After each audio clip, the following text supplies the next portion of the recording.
सड़कें टिकती नहीं है, गड्ढे पड़ जाते हैं, पुल टिकते नहीं है, कभी भी गिर जाते हैं। लेकिन एक चीज जो हमेशा टिकी रहती है वो है करप्शन। सिस्टम में करप्शन का ऐसा कीड़ा लगा है कि आए दिन सरकारी अफसरों और कर्मचारियों के ठिकानों से करोड़ों रुपए के काले धन का खजाना निकल ही आता है। जो नौकरी तो मामूली सी कर रहे होते हैं, सैलरी हजारों की होती है, लेकिन भाई साहब नोटों की ऐसी गड्डियां निकल आती हैं, आप देखिए आंखें फटी रह जाएंगी बॉस।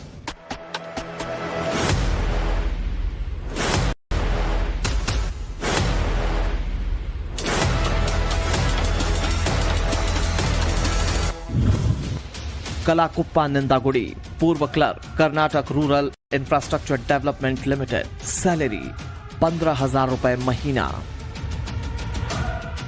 इस बंदे की सैलरी और शक्ल पर मत जाइए, क्योंकि यह बंदा करोड़ों के काले धन का कुबेर है। इस क्लर्क की सैलरी 15,000 रुपए थी, लेकिन कर्नाटक के लोकायुक्त ने जब उसके घर पर रेड की तो रेड में करोड़ों रुपए की संपत्ति बरामद हुई। छापे में पता चला कि इस पूर्व क्लर्क के पास 24 घर हैं, 4 प्लॉट्स हैं, 40 एकड़ खेत, 1 किलो से ज्यादा सोने के जेवर और 30 करोड़ रुपए से ज्यादा की प्रॉपर्टी है, जो उसने अपने परिवार और रिश्तेदारों के नाम पर खरीदी थी। लोकायुक्त की टीम भी इतना काला धन देखकर हैरान रह गई। आखिर एक पूर्व क्लर्क ने इतनी काली कमाई कैसे कर ली? काले धन का ये कुबेर पहले दिहाड़ी का काम करता था। उसे KRITL में 15,000 रुपए की सैलरी मिलती थी। इस क्लर्क ने एक पूर्व इंजीनियर के साथ मिलकर 72 करोड़ रुपए से ज्यादा का घोटाला किया। दोनों ने 96 अधूरे प्रोजेक्ट्स के फर्जी कागजात बनाकर सरकारी पैसे की लूट मचाई। कर्नाटक का क्लर्क काले धन का कुबेर बन गया, लेकिन ये इकलौता नहीं है जो काले धन के खजाने का मालिक बना। अभी 26 जुलाई को ही ओडिशा में एंटी करप्शन ड्राइव के तहत स्टेट विजिलेंस विभाग की टीम ने कोरापुट पर जब एक फ्लैट पर रेड की तो उनकी आंखें खुली की खुली रह गईं। देखे कैसे एक के ऊपर एक नोटों की गड्डियां रखी हुई हैं। नोटों की गड्डियों का अंबार लगा हुआ है, जिसमें पुराने नोटों की भी गड्डियां हैं और नए करारे नोटों की भी। कई गड्डियों पर तो बैंक का स्टैंप तक लगा हुआ है। 500-500 के नोटों के साथ साथ 100 के और 200 के नोटों की गड्डियां भी हैं। ये देखिए, विजिलेंस टीम को रेड के दौरान सोने के बिस्किट भी मिले, 10-10 ग्राम सोने के सिक्के मिले और सोने के कंगन भी।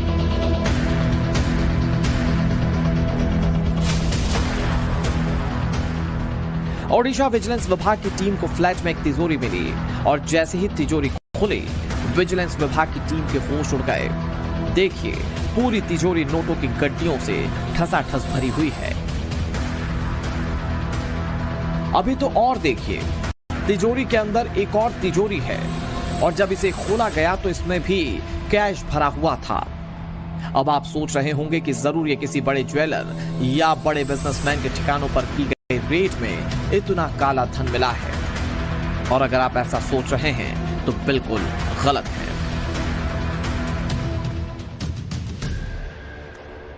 आप एक तस्वीर देखिए जिसमें करोड़ों के काले धन का मालिक कुर्सी पर बैठा हुआ है।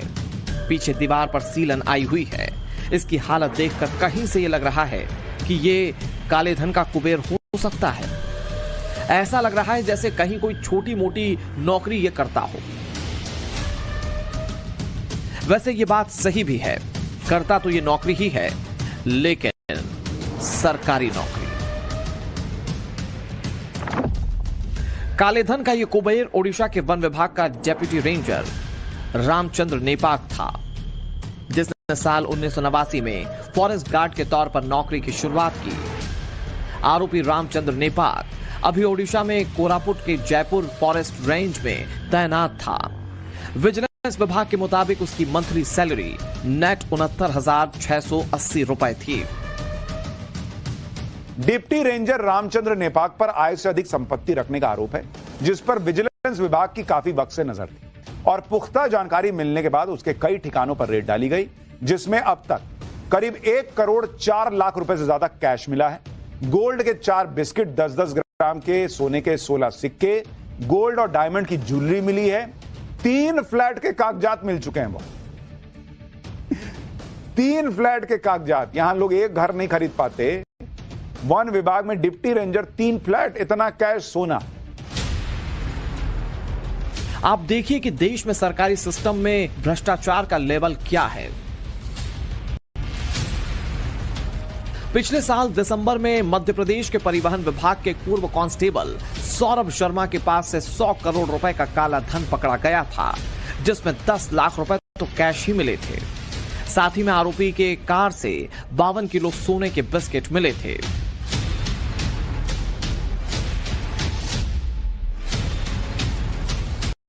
इतना ही नहीं, मध्य प्रदेश में आरोपी के ठिकाने से 2 क्विंटल यानी कि 200 किलो चांदी की ईंटें भी मिली थीं, जो उसने अपने दफ्तर की जमीन के नीचे गाड़ कर रखी हुई थी। इन्हें खोदकर बाहर निकाला गया। यह हमारे सिस्टम का सच है, जिसमें करप्शन का ऐसा कीड़ा लग चुका है कि विभाग चाहे कोई भी हो, काले धन के कुबेर भरे पड़े हैं। कोई भी सरकारी विभाग, सरकारी दफ्तर नहीं मिलेगा जहां करप्शन के बिना आम आदमी का काम होता हो। हाल ही में नेशनल क्राइम इन्वेस्टिगेशन ब्यूरो की रिपोर्ट में सबसे करप्ट 10 विभागों की लिस्ट जारी की गई, जिसमें भारत का सबसे भ्रष्ट विभाग पुलिस विभाग है। दूसरा नंबर राजस्व विभाग का है। तीसरा नंबर नगर निगम और नगर पालिका का। चौथा भ्रष्ट विभाग ग्राम पंचायत और ब्लॉक स्तर का। 5वां सबसे भ्रष्ट विभाग बिजली विभाग है। 6वां सबसे भ्रष्ट विभाग सड़क परिवहन विभाग आरटीओ का है। भारत में 7वां सबसे भ्रष्ट विभाग सरकारी अस्पताल और स्वास्थ्य विभाग है। 8वें नंबर पर शिक्षा विभाग, 9वें पर आवास एवं शहरी विकास विभाग और 10वें नंबर पर आयकर और जीएसटी विभाग है। सड़क पर गड्ढे, एक ही बारिश में डूब जाने वाले शहर, उद्घाटन से पहले टूटते पुल, ये सब कुछ करप्शन के जीते जागते सबूत हैं। करप्शन से बने काले धन का एक और खजाना देखिए। 30 मई को ओडिशा की राजधानी भुवनेश्वर में राज्य सरकार की चीफ इंजीनियर बैकुंठ नाथ सारंगी के घर से 2.5 करोड़ रुपए से ज्यादा का कैश बरामद हुआ। इसे गिनने के लिए मशीन तक मंगवानी पड़ गई थी और विजिलेंस विभाग की टीम ने घंटों तक जमीन पर बैठकर नोटों को गिना था। तब चीफ इंजीनियर बैकुंठ नाथ ने घबराकर कैश के बंडलों को अपने फ्लैट की खिड़की से बाहर फेंक दिया था, लेकिन विजिलेंस टीम के अधिकारी फ्लैट के नीचे भी खड़े थे और नीचे से ही उसका कैश फेंकते हुए वीडियो भी बना लिया था।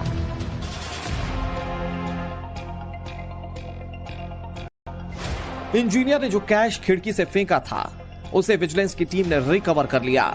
ये वही 500 के नोटों के बंडल थे जो इंजीनियर ने खिड़की से नीचे फेंके थे। खिड़की से फेंके गए नोट नीचे एक टिन शीट पर गिरे। अब काले धन का एक और कुबेर देखिए। अभी जून में ही ओडिशा में एक सब इंस्पेक्टर को 10 लाख रुपए रिश्वत लेते रंगे हाथों गिरफ्तार किया गया। आईएएस अधिकारी धीमान चकमा के घर पर रेड की गई तो वहां कितना कैश मिला, आप इस तस्वीर में देखिए। जब नोटों की गड्डियों को एक के ऊपर एक रखा गया तो पूरा डबल बेड भर गया। 500 के नोटों की गड्डियां, 200 के नोटों की गड्डियां, 100 के नोटों की गड्डियां बेड पर चादर की तरह बिछी हुई थीं। यह सारा कैश सब कलेक्टर साहब के सरकारी आवास से बरामद हुआ। झारखंड में तो एक मंत्री के निजी सचिव के नौकर के घर से काले धन का खजाना बरामद हो चुका है। यह वीडियो देखिए, नोटों का ढेर लगा हुआ है, पूरे कमरे में नोट भरे पड़े हैं। ये नोट झारखंड के ग्रामीण विकास मंत्री आलमगीर आलम के पीएस के नौकर के घर से बरामद हुए थे। जब मई 2024 में यहां रेड की गई तो खुद ईडी के ऑफिसर इतने नोट देखकर हैरान रह गए। 3 साल पहले झारखंड के कांग्रेस सांसद के घर से बड़ी मात्रा में कैश मिल चुका है। ये तस्वीरें झारखंड में कांग्रेस सांसद धीरज साहू के घर से मिले कैश की हैं। देश के इतिहास में शायद ये सबसे बड़े कैश की रिकवरी थी। साल 2023 में धीरज साहू के घर से पूरे 350 करोड़ रुपए कैश बरामद किए गए थे। इन तस्वीरों ने पूरे देश को हैरान कर रख दिया था।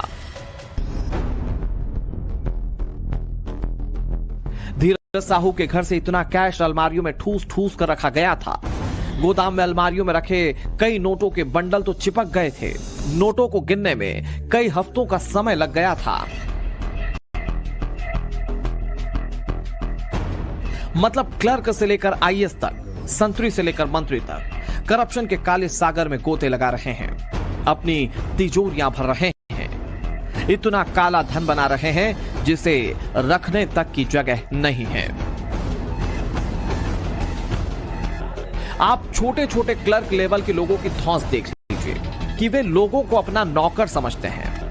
यह वीडियो कर्नाटक का है, जहां एक रेलवे टिकट क्लर्क कुर्सी पर पांव रखकर फोन पर बात कर रहा है और बाहर टिकट खिड़की पर लोगों की लंबी कतार है, लेकिन बाबू साहब को इससे कोई फर्क नहीं पड़ रहा है। यह अकड़ उन्हें इसी काले धन से आती है जो इन्होंने करप्शन के जरिए कमाया होता है। इससे सिर्फ देश के आम लोगों का ही नुकसान नहीं हो रहा है, बल्कि देश का नाम भी खराब होता है। ट्रांसपेरेंसी इंटरनेशनल की रिपोर्ट के मुताबिक करप्शन परसेप्शन इंडेक्स 2024 में भारत 180 देशों में 96 स्थान पर है, जबकि साल 2023 में भारत 93 नंबर पर था। यानी भारत में करप्शन कम होने की बजाय बढ़ता जा रहा है। जो पैसा देश के विकास में काम आना चाहिए था, वो सरकारी बाबुओं की तिजोरियों में भरा पड़ा है। जो पैसा देश की जनता के भले के लिए था, उससे सरकारी सिस्टम मौज उड़ा रहा